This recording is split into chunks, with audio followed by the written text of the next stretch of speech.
भारत की वित्त मंत्री पिछले कई सालों से बजट पेश करती आ रही हैं, तो पूरे हिंदुस्तानियों की निगाहें उस बजट की तरफ टिकी रहती हैं। इसको लेकर बहुतों को जानना होता है कि इसके आने के बाद से क्या सस्ता हुआ और क्या महंगा हुआ। क्या हमें शेयर्स में और इन्वेस्ट करना चाहिए? सबको चिंता होती है कि मेरी सैलरी से कितना टैक्स कटेगा या नहीं कटेगा, इस बजट में मेरी सैलरी कितनी बढ़ेगी, वगैरह वगैरह।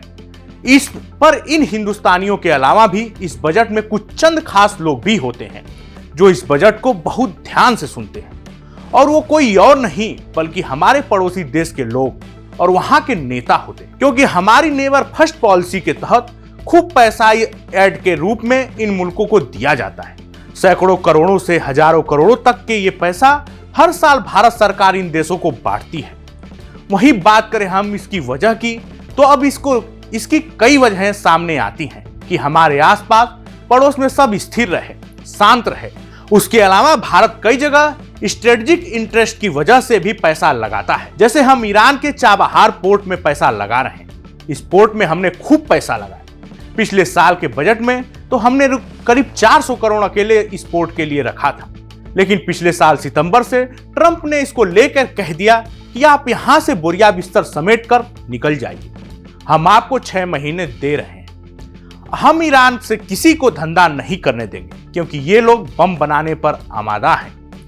अब इस सितंबर में ट्रंप की दी गई मोहलत खत्म हो रही है, वो भी साल अप्रैल 2026 में। यानी अब इस समय सीमा में सिर्फ 2 महीने बचे हैं हमारे पास, और हमें वहां से अब वापस आना पड़ेगा अगर कोई नई चीज नहीं होती है तब। इस मामले को लेकर जब पत्रकार इसके बारे में सरकार से सवाल पूछते हैं कि क्या वाकई हम इस पोर्ट को खाली कर देंगे, इसको लेकर सरकार का जवाब हमेशा गोलमोल आता है। जैसे कहा जाता है कि हम बात कर रहे हैं, अमेरिका से इसको लेकर बात चल रही है। लेकिन फरवरी 2026 को इस सवाल का एक जवाब तो मिल ही गया। जिस बजट में कभी चाबहार के लिए 400 करोड़ निकाले गए, लेकिन अगले ही साल उसके सामने शून्य लिखा मिल रहा है, सिफर। यानी भले ही भारत सरकार इस बारे में खुलकर ना बोले, लेकिन कम से कम इस साल सरकार चाबहार पोर्ट पर और पैसे नहीं लगाने जा रही है। ये तो बजट से ही समझ में आ रहा है। ट्रंप ने 2018 में हमें मजबूर किया था कि हम ईरान से तेल नहीं लेंगे। साल 2025 में उन्होंने मजबूर किया कि हम रूस से तेल नहीं लेंगे, और अब वहीं ट्रंप आज हमें ये भी बता रहे हैं कि हम तेल कहां से लें, वेनेजुएला से लें। ये घोषणा ट्रंप ने खुद कर दी। नमस्कार, मैं हूं मुचकुंद राय और आप देख रहे हैं भारत एक्सप्रेस। भारत के सिक्योरिटी मसले या स्ट्रेटेजिक एडवांटेज हम कहीं पाना चाहते हैं, इसका सबसे बड़ा एग्जाम्पल चाबहार पोर्ट था। हम इस पोर्ट के बारे में सेंट्रल एशिया और मिडिल ईस्ट का दरवाजा बताया गया था। पाकिस्तान के ग्वादर पोर्ट को काउंटर करने के लिए इस पोर्ट को अहम बताया गया, जहां चीन बैठा है। हमें अफगानिस्तान को कोई सामान भेजना है तो इस पोर्ट के तहत भेजा जा सकता है, क्योंकि हम जमीन से जाते हैं तो पाकिस्तान पड़ता है। उससे लगी हमारी बॉर्डर से लगे हमने चाबहार में बहुत पैसा लगाया।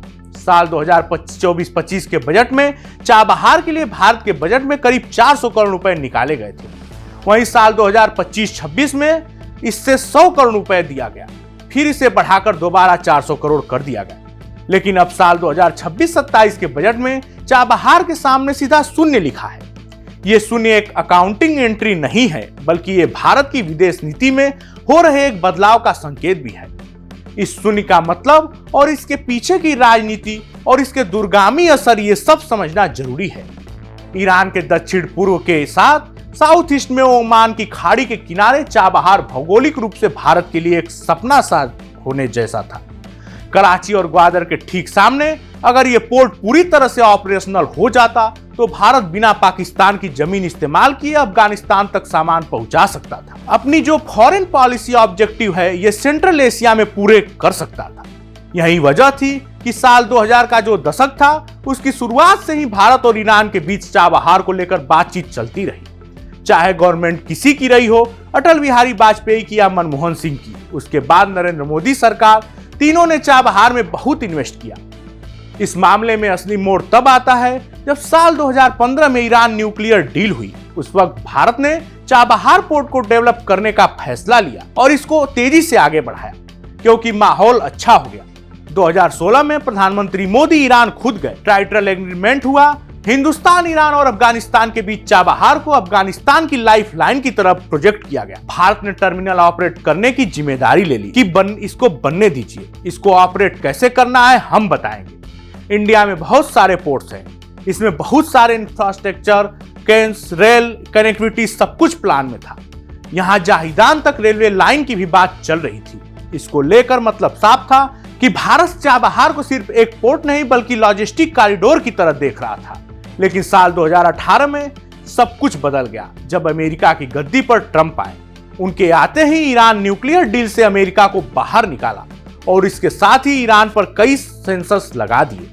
तेल पे, बैंकिंग पे, इंश्योरेंस पे, शिपिंग पे, सब पे इन प्रतिबंधों का सीधा मतलब था कि कोई भी देश अगर ईरान के साथ बड़ा आर्थिक लेन देन करता है तो उसे अमेरिकी पेनल्टी झेलनी पड़ेगी। हमारा भारत भी इन सेंसर्स की जद में आया।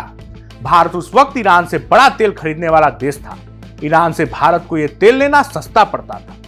इस खरीदारी में कुछ पैसा हम रुपए में भी देते थे, लेकिन अमेरिकी दबाव के आगे भारत को ईरानी तेल खरीदना बंद करना पड़ा। इसके चलते बैंकिंग चैनल्स भी बंद हुए, शिपिंग इंश्योरेंस रुक गया और चाबहार का काम भी ठहर गया। इसी के साथ एक दिलचस्प चीज भी होती है।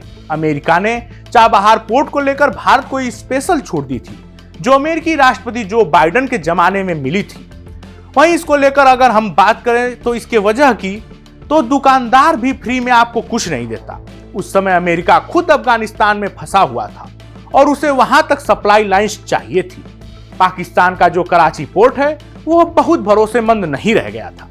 वहीं इस मसले को लेकर अगर हम चीन की तरफ रुख करें तो ये पहले से ही इस गदर में एक्टिव था। ऐसे में चाबहार अमेरिका के लिए काम कर सकता था। यानी ट्रंप प्रशासन ने एक तरफ ईरान पर दबाव बनाए रखा लेकिन चाबहार को अलग रखा। इस छूट की वजह से चाबहार पूरी तरह बंद नहीं हुआ। बाद में हमें इसको लेकर ऑपरेट करने की छूट तो मिल गई थी, लेकिन साल 2025 में अमेरिका की राजनीति फिर से बदल गई जब बाइडेन के बाद फिर से ट्रंप आ गए और उनके लौटते ही ईरान पर सख्त हो गए। सितंबर 2025 में अमेरिका ने चाबहार को लेकर दी गई छूट भी खत्म करने का ऐलान कर दिया और इस बार कोई एक्सपेंशन क्रिएट नहीं किए। इसको लेकर कोई स्पेशल क्लॉज नहीं क्रिएट किए गए जिससे हिंदुस्तान को पहले फायदा होता था। इसको लेकर सीधे कह दिया गया कि आप धीरे धीरे अपने ऑपरेशंस वहां से समेटिए।